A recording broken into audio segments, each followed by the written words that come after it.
Je suis dans une région frontalière et je regrette qu'il n'y ait plus nos frontières.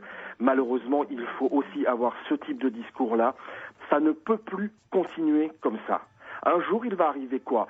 Il va arriver à un point où les gens vont en avoir tellement marre qu'on va se retrouver dans une guerre civile et là, Hollande et autres, ou n'importe quel autre gouvernement, ne pourra plus rien faire. Moi, il y a quelque chose qui me frappe, c'est que tout le monde parle de fermer les frontières. Déjà, pour moi, le verre est dans la pomme. C'est trop tard. Le problème, il est chez nous. Les gens qui ont fait ça hier soir, je suis intimement convaincu qu'ils ont une carte nationale d'identité française. C'est des jeunes qu'on peut rencontrer tous les jours, des moins jeunes dans la rue, avec qui on travaille, à côté de qui on vit. Ces gens-là, ils ont une double vie.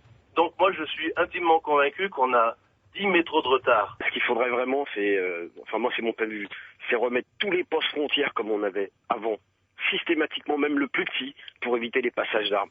Quoi qu'il arrive, les armes elles viennent pas de comme ça, surtout des Kalachnikov. Ça vient de toutes les anciennes guerres des Balkans. En fait, c'est une porte ouverte, quoi. Et tant qu'on fermera pas définitivement nos frontières, avec un commerce comme avant, comme à l'époque, un commerce normal, ce sera toujours et ce sera pire. Tout ça, ça commence par des trafics de drogue et ensuite, ça vire par les armes. Tout à l'heure, aux informations, j'ai entendu qu'on faisait des contrôles aléatoires aux frontières.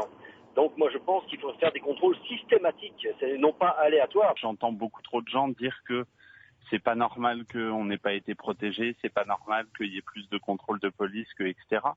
Mais à un moment, on est aussi dans un état de liberté et de droit et qu'à un moment, on ne peut pas mettre un policier derrière chaque personne.